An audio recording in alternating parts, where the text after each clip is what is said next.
What's going on, everyone? Week 1 of the NFL season is here. We got a new host today.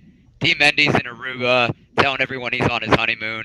We actually just kicked him off for the week. Your boy Doc is hosting. I got my normal crew here. I got Johnny Foosball, the next man at Triple Play to get married. What's going on? Eric, move the thing like 2 inches away from your mouth. It's catching your breath. Like further. This is a new mic work gave me, okay? John, you don't want it to impact sales. John, are you going to tell me how the next man of Triple Play getting married is going to be? Well, 2 years from now. Everything's booked. Everybody make sure September 2023. That's when Johnny's getting married. We also got the Brad Stradamus, the man who always has his hair cut shorter every time I see him, and the Movie Minute guy. What's going on? Yeah, man. Thanks for the plug. Me and Johnny always putting out the Movie Minutes, and by always, I mean like twice every 2 months. So we'll try to get those out more regularly. Hey, exactly. We give you guys waves. So whenever you need a movie recommendation, check the channel. And you have my brother joining you next time. Not David, the other one. Those that didn't know that we have a third brother. Oh, is he coming on? He's coming on. We booked it.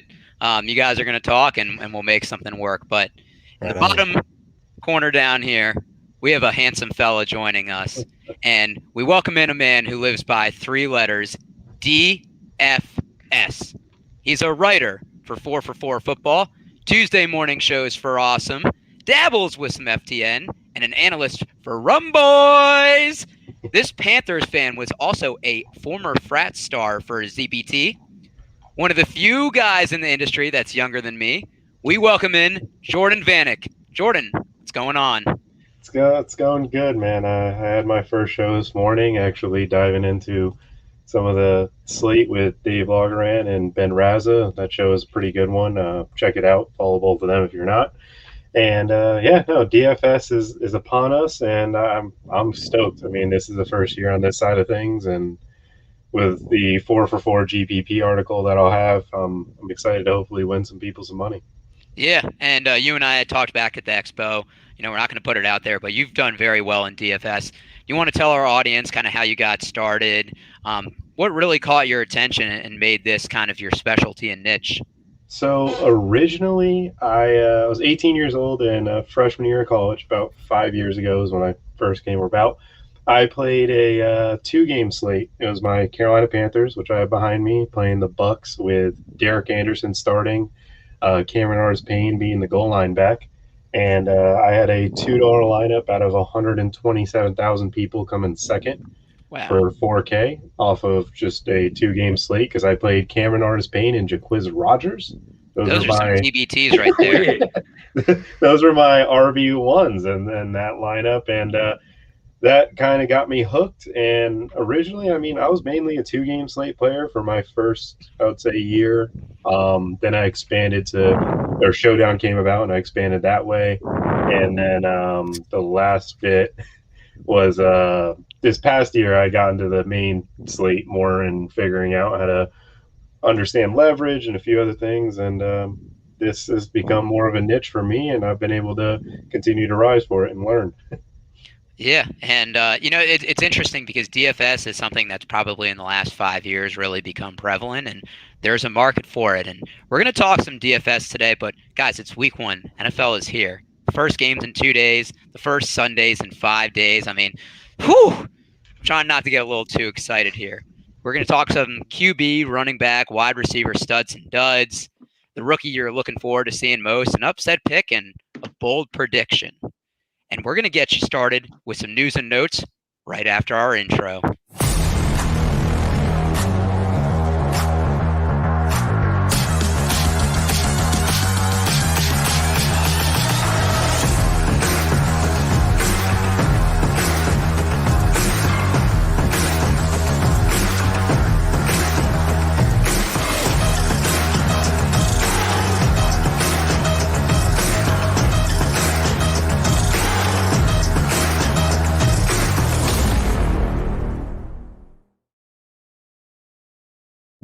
Shout out our friend Steven Johnson. I will never get tired of that B-roll in the background of that. It is like CW quality, like just background for some sort of obscure football movie. It is wonderful stuff. Steven Johnson, this is my first time plugging it in. Thank you. Did such a great job on that. Guys, let's talk some news and notes and a little bit of breaking news from Jordan Vanek, a.k.a. Adam Schefter. Le'Veon Bell's a Raven. Signed to the practice squad, expected to make the 53-man roster. Of course, this is after the multitude of injuries they've had to the running backs, losing J.K. Dobbins and Justice Hill for the year. And Le'Veon Bell is going to be third string behind Gus Edwards and Tyson Williams. So, Jordan, I want to start with you. What do you think this move means for the Ravens? Has it put any dent into Gus Edwards' value? Do you like Le'Veon Bell as a late-round flyer? This doesn't really do too much to me to swing the way I felt about Gus Edwards, because Le'Veon hasn't shown anything in the last 4 years to be really relevant. It does add depth to their team and a little bit of an annoyance for the Gus Edwards fans, because Le'Veon can take a few touchdowns away, but I still think Gus Edwards is the lead back. It's just going to continue to be a committee. I mean, I think Tyson Williams at this point is a better athlete for the running back position than Le'Veon is, and he's going to actually be the RB2 still. Like, I don't think Tyson Williams loses the value. He's more of the late round flyer to me. We have a bonus question coming in here. Le'Veon Bell was signed to the Ravens. Would you rather stash him or Darnell Mooney? I'm assuming Mooney. Yeah, Mooney is the wide receiver too for the Bears, and they're probably going to be playing from behind. And if Fields takes over, you won't have Trubisky down the field throwing. Very true. Very true. Brad, what are your thoughts? I think whoever the RB2 for the Ravens is, I kind of have them in the same spot that I would have had Gus Edwards had he been the RB2 for J.K. Dobbins. I think both Williams and Bell are going to do a tremendous job behind this Ravens O-line and behind a Lamar Jackson who really opens things up for everybody. So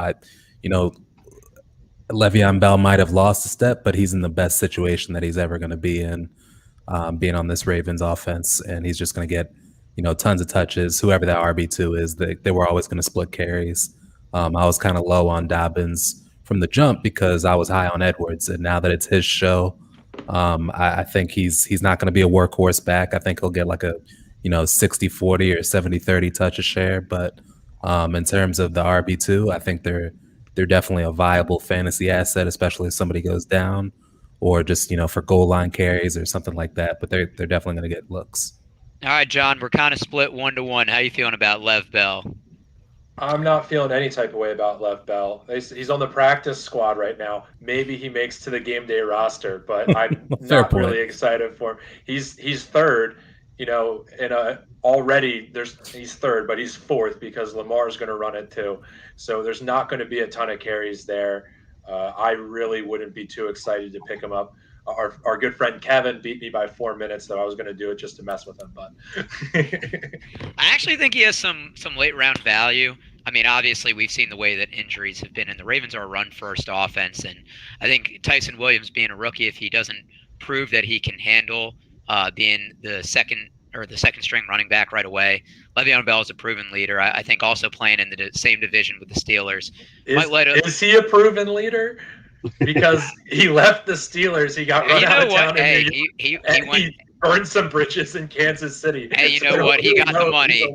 He's leading the young guys of how to get paid.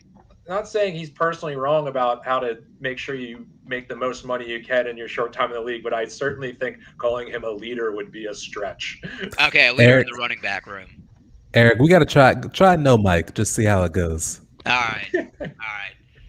The next bit of news, we go from a running back getting signed to a running back getting cut. And just about an hour ago, Latavius Murray cut by the Saints after refusing to take a pay cut. I just want a yay or nay. Tony Jones season. John. Nay. Brad. Nay. Jordan. I'll take Tony Jones as a late round flyer. Yeah, same with me. Alvin Kamara is going to need someone to split the workhorse with. Now it sounds like Eric's on the water. We'll figure this out for next week's show. I'll have a different mic. Saquon Barkley. He looks to be good to go week 1. Brad, what are your expectations for him? He's your RB20. He's my RB19. Yeah, no, I'm keeping him exactly where he is. He's going to be worked in very, very slowly. It's going to be a running back by committee for the first several weeks at least. And then even so, first year coming back off of an ACL, that's never been good for anybody but Adrian Peterson. I think we shouldn't expect the same level of explosiveness that we've come to know from him. And he's always been kind of a home run hitter. So I've still got him as my RB20. I think a lot of people are going to be very disappointed with how high they're taking him. John, you're somebody, I think you're on the panel, you were the highest on Saquon. You feel good about his week 1 matchup? For the rest of the season, this was risky knowing that this could easily be a dud on someone's list, a.k.a. my dud for week 1 was Saquon Barkley. A little spoiler! Foreshadow. Season long, I'm high on him. But first game back, as Brad said, after injury, they're not going to want to rush him. I would be a little wary today, this week, maybe next week, but after that, it's full steam ahead. What about you, Jordan? How you feeling about Saquon week 1? I mean, week 1, it's just a difficult matchup, and Jason Garrett's still calling plays. That offensive line is still bad, and Daniel Jones is still quarterback. Like, the situation just doesn't scream, I'm going to be great in fantasy football. Well, Derrick Henry got Julio Jones this offseason. Kamara became the only guy to do anything in his offseason. McCaffrey and the other guys that are up there all in way better situations. So it doesn't sound like he's going to be in your DFS lineup week 1. No shot. He's not even going to be in my pool. We got another question coming in, then we'll finish out the news and notes. If Kamara goes down, Jones is the man. What about this trade? Mike Davis and Dalvin Cook for Hawk, Chris Carson, and JT. Don't know if the specifics, redraft versus dynasty. I like PPR. that. I like that for Carson and Taylor in any format, really.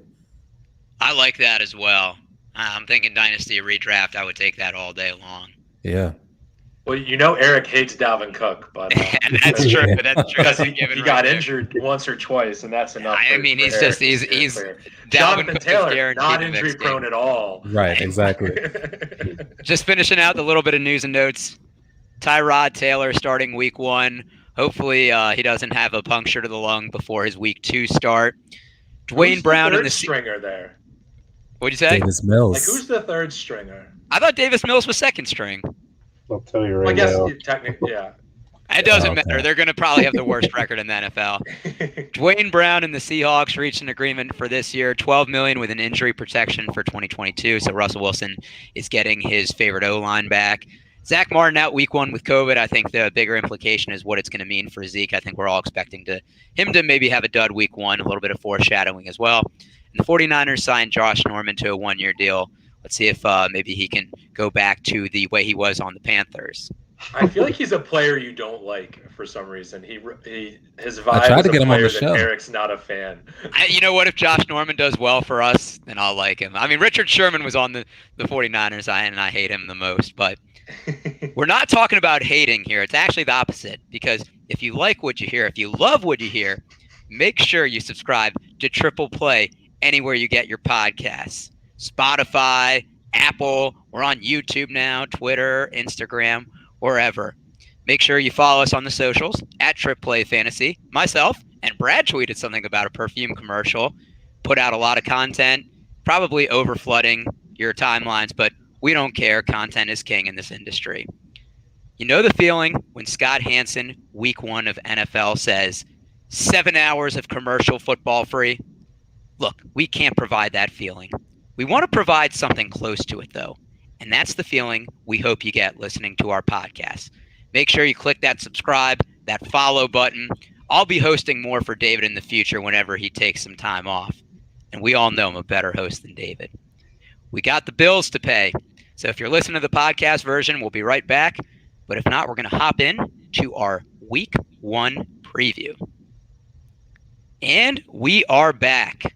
Guys, we've been waiting for this. I know I've said this a few times. I'm excited. And look, the drafts are over. Your team can look good on paper. Before the waiver wire starts, we're going to see how all of these players are going to do week 1. Now, some people are going to panic. They might sell low. They might try and buy high for a player after a performance. We're going to talk about some QBs, running backs, and wide receiver studs and duds. So Jordan, I want to go to you first. Who is your quarterback stud and your quarterback dud for week 1 matchups? So I feel like a dud to me has to be someone more in the top end of the quarterback play. Like, I'm not going to go out and say, well, Ryan Fitzpatrick's going to struggle against the Chargers because Tyrod Taylor's going to stink it up. But so for me, the quarterback dud for DFS terms for his price, I don't think I'm going to be playing much of Josh Allen week 1. I think the Pittsburgh Steelers defense is probably one of the best defenses of football, as long as TJ Watt is, not holding out because of a contract, which that came about this morning. But Joe Sherbert, Devin Bush in the middle of the defense, I don't think Josh Allen's going to be able to run as much as he was able to throughout the regular season. I think this is going to be one of those Steelers cause turnovers for him. And for the stud, it's going to sound like I'm a homer, but just the narrative, Sam Darnold against the Jets. The only thing we don't have is a great offensive line, and the best part or the worst part about the Jets defense is probably their D-line, because they're losing pieces left and right with Carl Lawson tearing his Achilles, and in their secondary, like, can you name 3 players? No, that's like a good, like, somebody has a gun to your head. Name 3 players in the Jets secondary. That was my game of the week. I mean, I just think Sam Darnold's going to have, like, if he's going to go out and throw for 300 yards, this is the game to do it. Like, against any other team, I probably wouldn't feel as strongly. Like, even if it was the Texans, he looked really good in the preseason. This is outrageous. I'm getting my entire show sheet spoiled left and right. I had Sam Darnold as my bold prediction for 300 yards and 3 touchdowns, but, whatever. Well, John, let me go to you then. Is Sam Darnold your stud, or was that same? No, because I didn't want to double up, because that seems unfair, and I'm glad I did now, because I wouldn't have anything to talk about for the rest of the show, the way everything's dropping off my preparation. But my stud is Ryan Tannehill. He's always sneaky good. First game with Julio, they may force the issue a little bit then, just to prove it's a good trade.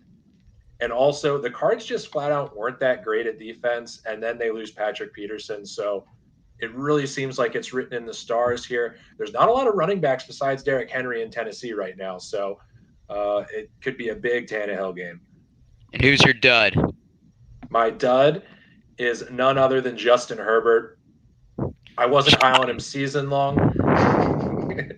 We know the Washington defense is going to be a problem.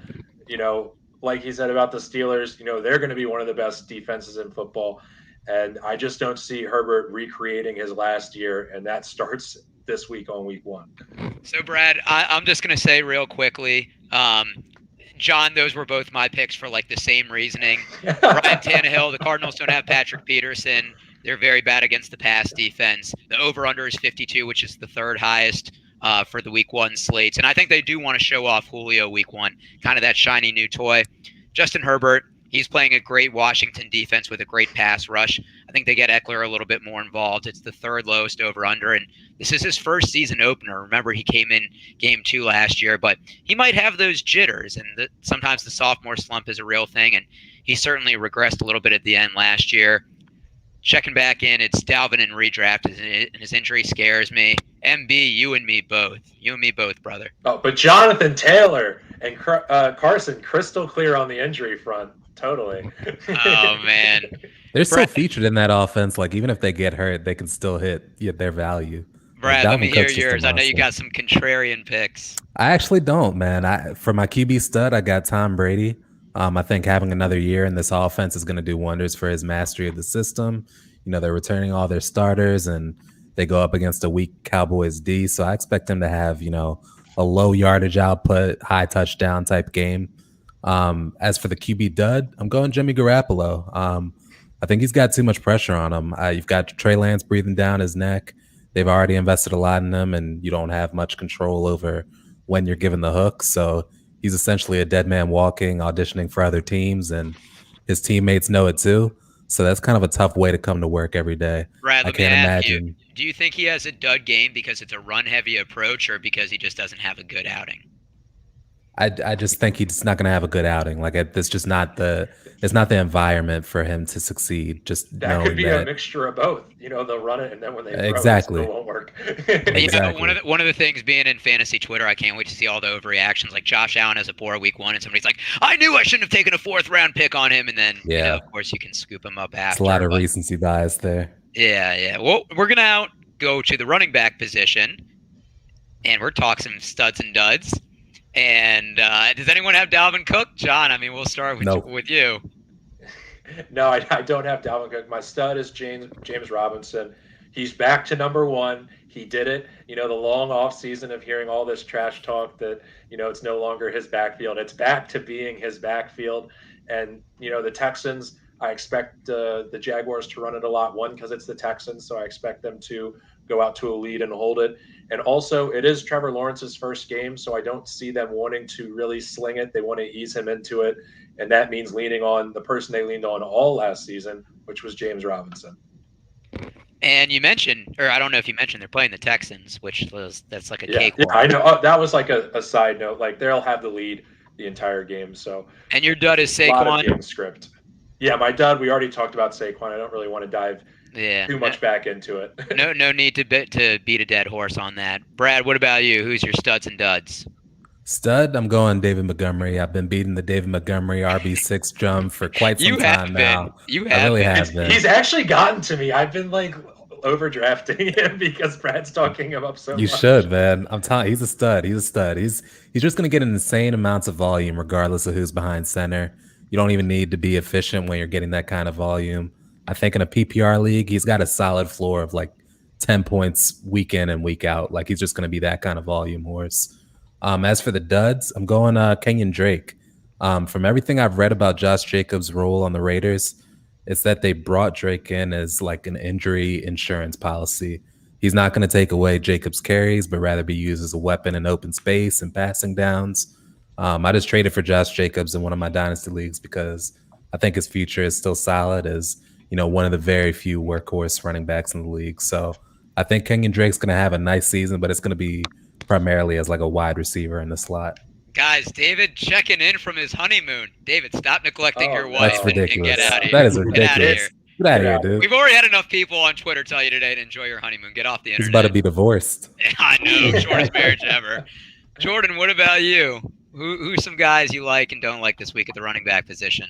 So if we're going towards the DFS realm on that's gonna be next. That's gonna be next. But next. Yeah, kind of. I guess somebody you do like. Go ahead and drop it. Go ahead and drop it. I was gonna say for me, Alvin Kamara being 1,800 less than Christian McCaffrey on FanDuel is just ridiculous. Yeah. For week 1, this guy's going to get 30 touches. Now you're not even worried about Latavius Murray taking any goal line or any of that type of work. If Tony Jones is going to be the guy that steals goal line work from Alvin Kamara, there's an issue with Sean Payton. He probably should be fired at that point.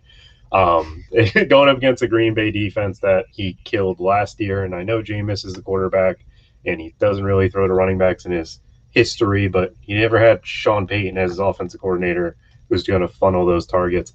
And for a dud, outside of Najee Harris, I don't think the rookie running back class will have a guy score over 12.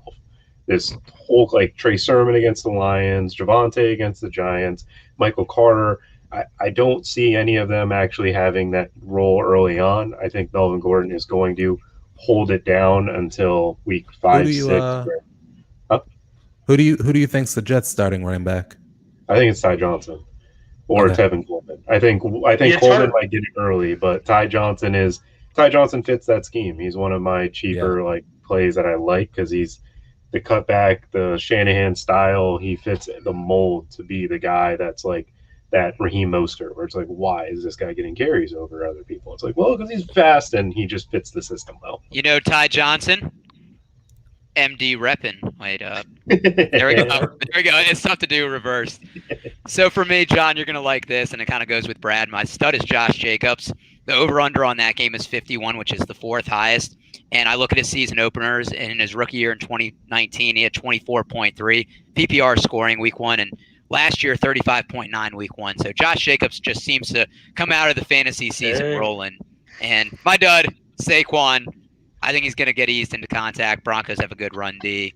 We've once again, we don't want to beat that Saquon horse in the dead Eric, ground. we're very in sync today. We are, John. We are, John. Did we have a drunk conversation at David's wedding about the script for this week? I hope it's even not. the same points. Talking any football.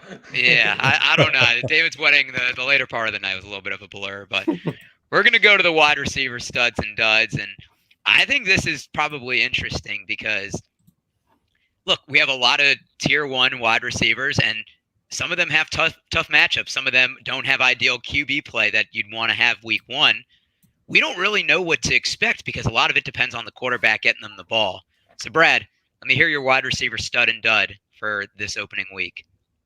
So this one might be a little controversial. For my stud, I'm going Brandon Cooks. I think he's going to get plenty of looks in this offense. The receiving targets aren't exactly big name producers. Not to say that they won't become that this year, but they haven't been in the past. Cooks can run all the routes from quick hitting slants to deep go routes. Whatever Houston needs, they're going to get that from him. So I think he's going to have the targets to show for it. And in fantasy, the name of the game is opportunities. So if he's going to get those targets, he's somebody you want to have. For my dud, I'm going to go Kenny Galladay. I don't think people are giving enough attention to the fact that... I don't think he's even going to play. Yeah, that's a fair point. Well, that would be a dud then. That's definitely a dud. But even like season long, he's a dud. It's a dud for the Giants in that contract. Yeah, like even like Daniel Jones spreads it around. Galladay is going to have to compete with the running game. Plus, Evan Ingram got 100+ targets last year. Slayton got 90+ targets last year. Shepard got 90+ targets last year.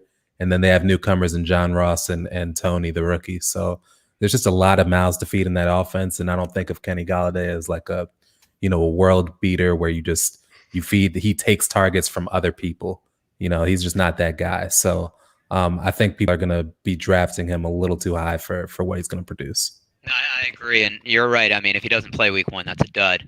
Jordan, what about you? Who are some people that you're liking and not liking at the wide receiver position? So one of the players that it'll be more on the controversial side for duds because, I got the chance to go to high school with him, but I do not think Calvin Ridley is going to be good week 1. The Philadelphia secondary is going to be running primarily a cover 2. And if you look at the average depth of target and cover 2 defenses is significantly lower. He's going to get a lot of underneath work, but for me, I think he's going to get like 14, which people are expecting him to get like, oh, it's Philly. It's a great matchup. Let me get 20 from him this week. I don't see it unless he scores twice. He might get 15 targets, dude. Oh, no, we can't get into this. He's my stud too. So he's my stud. So we Ridley debate show. I'll say this: if they end up playing man to man, yes, he will get your 15 targets. But if they predominantly run the cover 2, look at what happened when he played Indy a year ago, I believe, or 2 years ago. There was a quote that he didn't know who was guarding him. He doesn't know how to read a cover 2, and he doesn't know how to find the soft spot in the zone. And Arthur Smith is going to run. Exactly. That's fair. I'm just saying. I know. From the historic of even Tyreek Hill struggles against the Colts. There's he still gets his targets. Yeah, but he doesn't produce fantasy. You know what? Outside of us talking about Patrick Mahomes being gimmicky, Calvin Ridley might be the player we talk about most on this show. Like somehow he always comes in. Don't shoot Zay Jones like that. You're right. He's third to Zay Jones. I love Calvin for season long and everything about it. But just week 1, I could see him getting a 13 type of point week, which would be a low week for someone people are drafting as well. I think you're reading too much into the type of coverage and less into who's running the coverage, and it's still Philly. They can run whatever type of system they want, but they always have cornerback problems. So, Jordan, before we go to John, because we know his stud, who's your stud? Visca. I think week 1 against the Texans is a perfect matchup for him, and getting Trevor Lawrence involved early through the screens and just little things that are gadgety type plays. I think Visca is just, you watched how he was utilized in the preseason where he had like 6 catches in the first half, and it's like, okay, this guy's getting the ball early on. It's like generated targets. Like I don't think he's going to get any deep targets. It's just he's getting the ball, and that's all that really matters for him. Not to mention DJ Chark coming off a broken finger. John, we know Calvin Ridley's your stud, and we don't want to talk too much about it. Calvin Ridley lives rent-free on this show. Just saying, you're talking about manufactured targets makes Laviska Shenault a stud. Manufactured targets doesn't make Calvin Ridley a stud? I mean, I would say, it. how many manufactured targets did AJ Brown get? I don't know. Not many. I don't know. He had less than he had 100 and I think it was 108 targets last year. Well, I think John's point is that he's the unquestioned wide receiver one on that team, and it's a very far gap between him and I'm gonna mute you guys if we talk about Calvin Ridley for 10 more seconds. So my dud. He asked the question, I answered because AJ Brown, Arthur Smith. Just stop fueling the fire. Wait, you went to school? You went to school with Calvin Ridley? Brad, I'm about to mute you. My high school receiving core was Jerry Jeudy, the guy who we shall not name, Riley Ridley, and then Greg Rousseau played in our JV team at the time. I assume you won the state championship? We didn't win our first round of the playoffs because we played Devin Bush, Stanford Samuels, Asante Samuel, and about 10 other kids that went D1. South Florida is just kind of built different. I was going to say, you should be in the NFL right now. I mean, there's a park near my house, and if you were there on Sundays while I was in high school, it was Lamar Jackson, Elijah Moore, Calvin, Riley. His real name's Kavin, but about 7 or 8 first to second round picks, just playing football 11-on-11. Oh man! All right, well, John, let me hear your dud. This has been highly anticipated. Yeah, I know we've been building it up. Now I'm a little worried it won't live up, but this was somebody everybody was talking about in the off season, and I have no idea why. And it's Curtis Samuel. Just getting off of, I don't think he's as talented as people are building him up to be. He also was injured all preseason, so he has, very little chemistry with that offense. So I'm not expecting him to perform that well, especially against the Chargers secondary with Derwin James back. I just don't see a lot of positivity. It's a good call, and Curtis Samuel did have COVID, and obviously impacts his practice time being on a new team. For me, my stud's DK Metcalf. He's 6'4", playing either against a 31-year-old Xavier Rhodes who has gotten burned, or he's playing 5'9" Kenny Moore. So either way, I see it as a great matchup for him. I think he's going to feast week 1.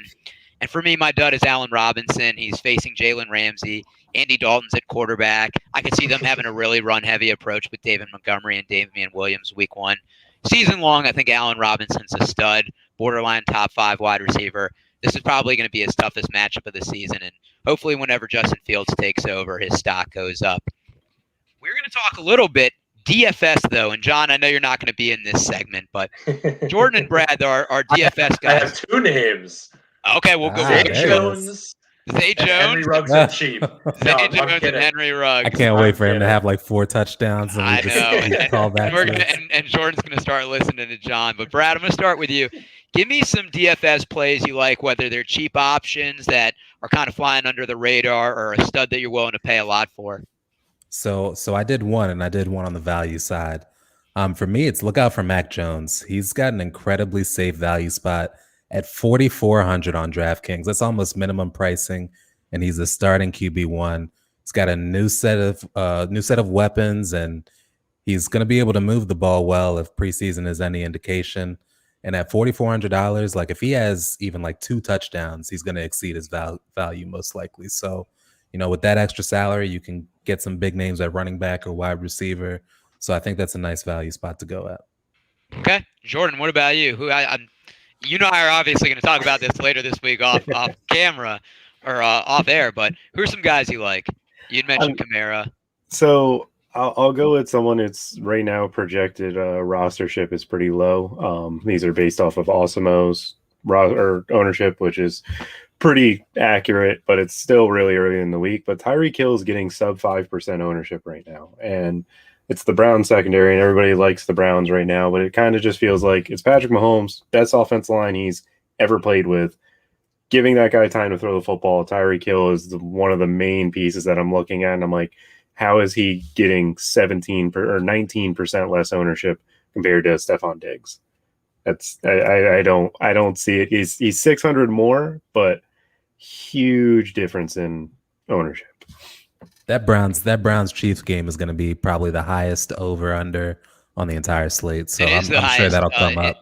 it's like right with the Bucks Cowboys at like 53, 54. It just doesn't feel right to get hype about somebody versus the Browns. It's just like, what have we become that this is a good? You know, Browns won a playoff game, so they're not. I know. That's what the I'm Lions saying. are the new butt of the NFL. None of us are Lions. I can't believe they haven't extended Baker yet. That man won the first playoff game. You know, Brad, we might have to talk about this because I actually think they should trade Baker. This is a discussion for another day. Yes. Oh, no. For another day. I can agree with that take, but that's just not how the real life works. Like, normally you don't let a QB go that has had success.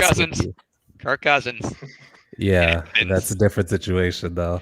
So yeah, I agree. They could trade him and get a lot for him. So for me, I really like DK Metcalf. He's somebody I'm going to be rolling out of my lineups. And this is kind of a gut call as a 49ers fan. I really like George Kittle this week. I think, everybody knows the 49ers have a run-first identity. But with Raheem Mostert kind of nursing a groin injury, Trey Sermon being a rookie, I actually think we go a little bit more pass-heavy this week to begin the game.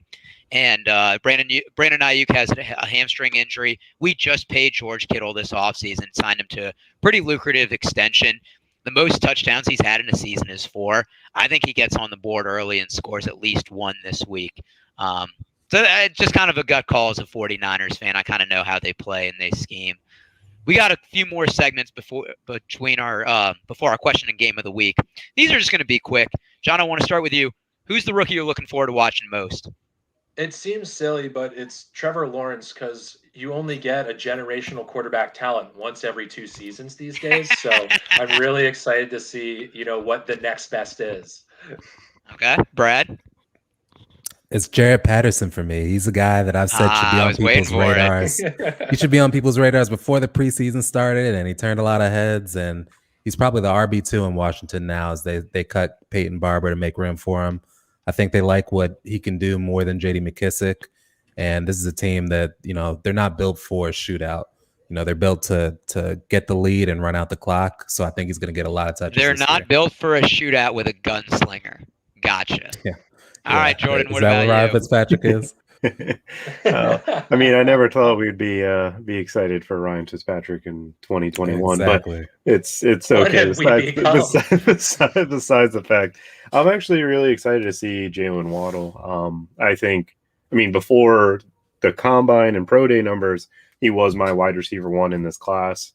Obviously, him not performing and Jamar Chase going out and getting sub 4.4 and all the crazy measurables he showed, they became 1A, 1B to me. But after the preseason, now that I can actually see Waddle, that he's healthy and different things. And I'm not even saying Jamar Chase is going to be bust because of his poor play. I think that gets corrected. I just see Jalen Waddle, the way he's being used in that Miami offense, he can really provide fantasy value early on. No, I agree. And it seems like every year we have a big class of rookie wide receivers. For me, my bias is shown once again. It's Trey Sermon. I think right now he's already the 1B to Raheem Mostert. Like that. We cut Wayne Gallman. Jeff Wilson is beginning the year on the PUP list. Elijah Mitchell is more of a special teamer. I'm interested to see if he's going to be the goal line back because Raheem Mostert is 5'10", 197, and Trey Sermon is 6', 215. And the 49ers love to run the ball, especially close in. If Trey Lance isn't available week 1, that kind of takes an element out of their playbook where we saw him and Garoppolo both do some QB design rollouts. So I could see Trey Sermon getting some goal line work this week. Let me get an upset pick. Brad, who you got? I got Browns over Chiefs. I like that. I was thinking about doing that. I love that, actually. I have two. I love that Browns over Chiefs. Jordan, what about you? This is always like a tough one. It just depends on how you what you deem upset. But I think New England underdog or a team that's not favored to win. New England. I don't believe New England is favored. Are they favored by 3 points? Or no, Miami's favored by 3. I believe Miami's favored. Yeah. Yeah, I think New England is going to stomp them personally. Yeah, but that doesn't feel like an upset. No, that's what it doesn't. But it technically is. John, what about you? And hear me out. You guys are going to hate me for this, but I think the Raiders beat the Chiefs on Monday Night Football. Wait. Raiders beat the Ravens. Yeah. Yeah, you said they beat the Chiefs. You're foreshadowing week 4. They'll do that eventually. They beat the Ravens, and hear me out. first game in the stadium with fans. That's an actual game. That's not preseason. You guys said it. These are your words, not mine. Josh Jacobs is going to show out. The Ravens are missing 2 running backs. That's got to throw them off a little bit. And they play the Chiefs in week 2. So it's hard to overlook, your first game of the season, but maybe they are. Maybe that's not crazy. So you know what? I had 2 because I figured somebody was going to. Brad, I thought you might take the Chiefs one. So I'm glad I came prepared. And John, of course, me and him on the same wavelength. I mean, they're down 2 running backs. Their wide receiver corps is depleted. Rashad Bateman is out to begin the year. Sammy Watkins is always a boom bust. And the running back injuries have happened recently. They haven't had time to really adjust. Exactly. They haven't had time to practice. And as you mentioned, the first game with fans back for the Raiders, it's a Monday night game. I know Lamar always does well week 1 the past 2 seasons, but I just see the Raiders playing some smash mouth football. These are the kind of games that I feel like sometimes the Ravens overlook. So we'll see. John, I'm going to start with you. Give me a bold prediction. And does it have something to do with Sam Darnold? Yeah, my bold prediction was Sam Darnold. I think he throws for over 300 yards. I think he throws 3 touchdowns. So it's going to be fun if you're in Carolina. All right, Brad, let me hear yours. AJ Green leads the team and targets week 1. Love it. Jordan. I like that. Lamar Jackson leads the NFL in rushing after week 1. Oh, I love it. For me, I like that. Ben in throws, a loss. For me, Ben throws 3 interceptions in the first half against the Bills, gets garbage time, but we talk about whether he's the Steelers starter the rest of the year. Spicy, over right? Dwayne Haskins, who knows? Yeah, maybe Mason Rudolph comes back at it, but we talked a lot about week 1. We're going to go to our question of the week. I have no sound drop. I'm not that advanced yet. We are sponsored by Monkey Knife Fight, an affiliate marketer of us. Make sure you use code TRIPLEPLAY as they are the fastest growing. Good plug at the bottom, Brad. Use code TRIPLEPLAY for a 100% deposit up to $100. Kevin has been hitting on his college football picks. Brad and I are going to get you some stuff out for the Sunday slate. Him and Sean Green already have something out for Thursday, so make sure you watch that. It's on our YouTube channel as well. John, what's our question of the week? So this is going to be really, big data and everything. You're going to have to dive deep. What quarterback do you think is the best chef? Oh, wow. Okay. That's a great one. Okay. Well, I'm glad we always go with the guest to start. Jordan. Man, I don't know if I can top that question. I mean, I would say, what do you think Lamar Jackson actually did after that? No, you got to answer it. You got to answer it. Yeah. Who do I think the best chef is? I'm gonna go with Brady. I feel like that dude cooks for himself. I feel like he has others. Disgusting. He can't even have strawberries or tomatoes. Okay, I did not know. Okay, well, maybe he's the healthiest cook. We could fit that in best, living his best life. Brad, what about you?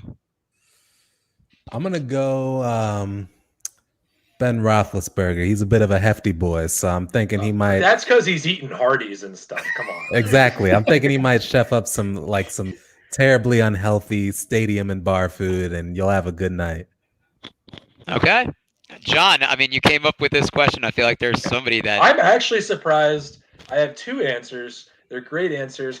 I'm surprised nobody did a let Russ cook thing. That was right there. Do it! And then my second one was Jameis Winston, because crab legs is an advanced. That's an advanced food. You're not taking those if you don't know how to cook. And he's down in New Orleans, so he knows what he's doing. So I was going to say Russell Wilson for the let Russ cook, but also Russell Wilson has these corny videos that come out once or twice a year. What's that Wiz Khalifa? Baby girl, give me some. And he's doing a dance with his family. Or he's putting out I know what you're talking about. Yeah, he's putting out some weird TikTok where he's calling himself Mr. Incredible or whatever. I could just see him having a chef hat on. He's like, "Hey guys, welcome to Let Russ Cook." Hey, I would watch that, by the way. I have a today we're going to teach you how to make chicken marsala. It's Kirk Cousins, because he wraps his steaks in tinfoil, and that really seals in all the juices. Oh gosh. Maybe if we ever get a quarterback on this show, we'll have to ask him. Hey, rumor around the league is Jason Campbell. Well, a current quarterback. But that's a good question, John. I like that. I do like that. We're going to stay with John to go to our game of the week. John, are we playing philosopher versus coach quote? Yes, we are. It's the only game I'll ever do. Way to stay consistent. So just to explain it for people and Jordan as well, I have 5 quotes. They're either by a philosopher or a NFL head football coach. So you have to guess. If it's a head coach or a philosopher correct, that's 1 point. If you guess the specific individual who said it, that's an extra bonus point. Keep track of your own score. I am not your mother. So we're just going to do sort of a round robin thing. We're going to get into it. Doc first. The first one I have here is, you never stay the same. You either get better or you get worse. I'm going to go philosopher and Lao Tzu. I'm going to go. Sorry. Go ahead. Yeah, we're going into this one. I was going to go a coach. And is it current coaches or is it? It can be any current, past, present. It generally can be any current coaches, or any coaches, but just looking at my list, the ones right now are current. Okay. Just to narrow it down for y'all. No, you're good. I appreciate it. I would say it's a coach, and man, I'll go with Andy Reid. I don't know why, but going with Andy Reid. I'm gonna go with Coach Belichick. That is Coach John Gruden, the great motivator. You know what, John? I figured that was a coach, but you always sneak a Lao Tzu one in there. No. You said philosopher. Eric, you got to get out of your own head. That could be a philosopher. I'm being David today. I need to stop. Yeah. So we'll start with Jordan. My next one is, silence is a source of great strength. Yeah, I'm going with philosopher there. I'm going to go with Aristotle. Bradley. I'm going to go coach, and I'm going to go Tomlin. Eric. I'm going to go philosopher. I'm going Plato. That's Lao Tzu. Come on, Eric. You jumped the gun. You jumped the gun. The next one, we'll start with you, Brad. If you hate a person, you're already defeated by them. Philosopher, Aristotle. Eric. Philosopher, Plato. Jordan. I'm going philosopher, and I'm going Aristotle as well. I'm doubling down with Mr. Brad over here. That is Confucius. 1 point. That's okay. Close. The next one is, we do not live in our fears. We live in our hopes. Eric? I'm going to go coach. I'm going to go Tomlin. Jordan? I'm going to go, my bad. You always jump in the I'm gonna go coach, and I'm gonna go Ron Rivera. I'm gonna go with Plato. Philosopher then? Yeah. Head football coach Plato. Not Coach Plato. So I'm surprised that 1, Eric got this, and 2, that he got Mike Tomlin. That's a Mike Tomlin original. Wow. Yes. All right, so wait, what's the score? I got 4. I've got 4. I got 2. I got the coach. I've ever gotten everyone right. I just haven't gotten the coach. So the last one we have here is, action may not always bring happiness, but there's no happiness without action. We'll start with Jordan. It's a philosopher. Man, I don't know. I'm thinking scientist right now. I'm gonna double down and just think it's a scientist and just not care. I'm gonna go with Isaac Newton. He just feels like the dude who would say something like this. It's a new game. I like that. Philosopher or science quote. Or coach. I'm gonna go coach, and then I'm gonna go Belichick again. You know what? Me or Jordan are gonna win because I'm doing coach. I'm going. Okay. Because we need to get off in 5 minutes to get Super Fantasy Bros, another triple play plug in there. I'm going to go coach. I'm going to go Pete Carroll. This was philosopher William James, one of the few American philosophers. Never heard of him. Yep. Well, why don't you got give something to read about tonight? Yeah. Well, Jordan, you're our winner. I don't have the sound effect there, but well done, my man. Well done. Dude, I mean, I thought we were gonna play how many Twitter followers they have. That game, I'm really freaking good at. We haven't done that in a little bit, but Jordan, I mean, this fits right into the plug. 30 seconds longer. Tell the audience where they can find your awesome work, stuff you're working on. I appreciate Jordan Vanek DFS. My Twitter will have everything that I gotta get posted. You can catch me on 4for4. My GPP article will come out on Friday night. I have a Tuesday show with Awesemo, with Dave Logaran and Ben Raza, and my Sunday night football showdown article will come out on Saturday night. So those are the 3 days of the week you'll catch me doing all my GPP stuff. Yeah, and make sure you're following him on Twitter if you aren't. Puts out a lot of great nuggets. One of the best guys that we've gotten to meet with in the community, and met him in Canton, Ohio as well. Unfortunately, David's going to be back next week. His honeymoon can't go forever. Look at us saying he's at his honeymoon. We actually held him hostage. But everybody, make sure you enjoy some NFL Week 1. Once again, it's finally here. The dog days of summer are over. We're going to make like a bread truck and haul these buns because I've been wanting to say that for a while. I thought because David wasn't We'll catch you guys next week.